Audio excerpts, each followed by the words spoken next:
সংখ্যালঘু এলেকাত উচ্ছেদিত লোকৰ নো এন্ট্ৰি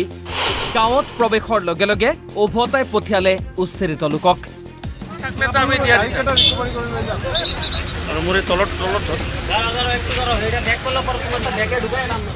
মানে আমাৰ কথা হ'ল কোনটো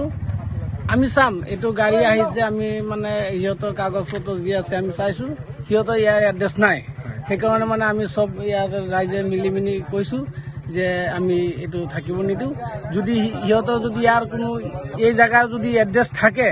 তেতিয়াহ'লে মানে আমি সিহঁতক ইয়াত কিবা হেৰি কৰিম আমি সহযোগিতা কৰিম কিন্তু ইয়াৰ যদি নাথাকে তেহেতু আমি মানি একাংশ উচ্ছেদিতক আকৌ আত্মীয়ৰ ঘৰত যোৱাটো বাধা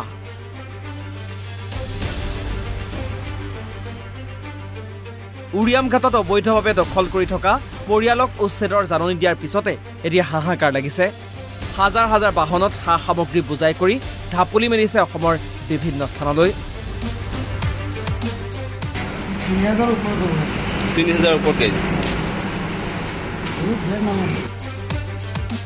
কিন্তু বহু ঠাইত এইসকল অবৈধ বেদখলকাৰীক সোমোৱাত বাধা প্ৰদান কৰিছে ৰাইজে নিশা উৰিয়াম ঘাটৰ পৰা হোজাইৰ বৰপুখুৰী অঞ্চলত প্ৰৱেশৰ চেষ্টা কৰিছিল তিনিটাকৈ পৰিয়ালে সা সামগ্ৰী ভৰ্তি বাহন লৈ আত্মীয়ৰ ঘৰলৈ বুলি আহিছিল আপোনাৰ নামটো ক'ৰ পৰা আহিছে আমি আছো ঔৰংগাবাদ জয়লপুৰ আপুনি কি হোজাই কেনেকৈ আহিছে হোজাই আমাৰ শ্বশুৰ আছে এই বুজি গান ঠাণ্ডা আপোনাৰ কি আছে শ্বশুৰ আছে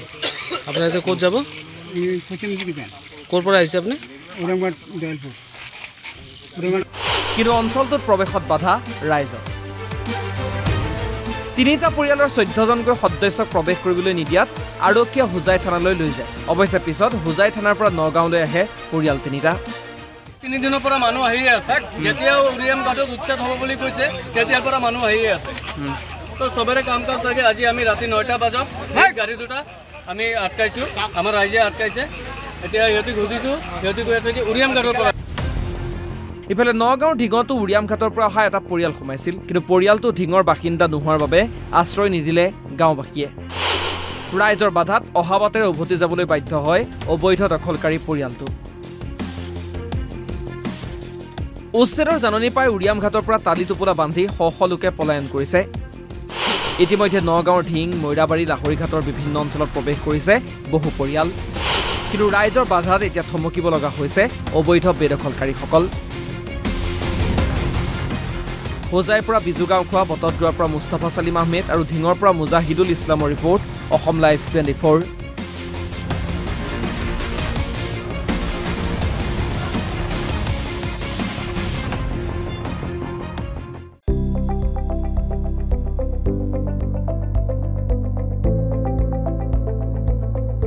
NB News